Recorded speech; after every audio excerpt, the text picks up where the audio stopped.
আসসালামু আলাইকুম এভরিওয়ান, আশা করছি অনেক ভালো আছেন সবাই। তো আজকের ভিডিওটা আসলে একটু ডিফারেন্ট। আজকে আমি আসলে আমার ভাত খাওয়ার একটা ভিডিও আসলে এখানে করেছি।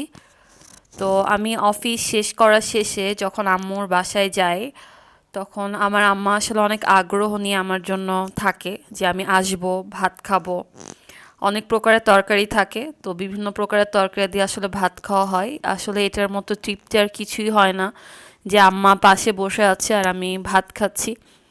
তো এখানে আসলে প্রথমে আমি চিংড়ি মাছ দিয়ে আর কুমড়া দিয়ে হচ্ছে ঝোল ছিল সেটা খেলাম। তারপরে মুরগির কষানো মাংস, যেটা আমার আসলে খুব ফেভারেট, মুরগিটা কষা কষা করে মশলা মশলা থাকবে, সেটা দিয়ে ভাত খেয়েছি।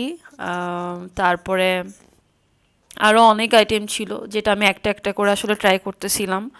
তো ওই দিনটাতে আমি আসলে অনেক বেশি পরিমাণে ভাত খেয়ে ফেলছি। আমার সব পছন্দের তরকারি ছিল সেদিনকে।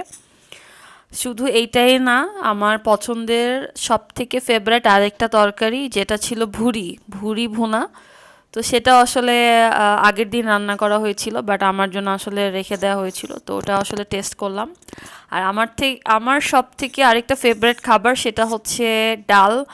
ডাল দিয়ে না খেলে আসলে আমার কখনোই খাওয়া কমপ্লিট হয় না।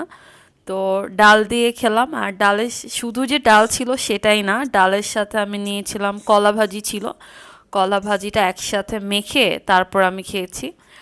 আর আরেকটা খাবার যেটা আসলে লাস্ট ছিল, তো সেটা ছিল হচ্ছে গুঁড়া দুধ আর কলা। তো একটু মিষ্টি জাতীয় খাবার না খেলে আমার আসলে ভাল লাগে না, তো এই খাবারটা খাওয়ার পরে দেন আমার হচ্ছে খাওয়াটা কমপ্লিট হয়েছিল, আলহামদুলিল্লাহ।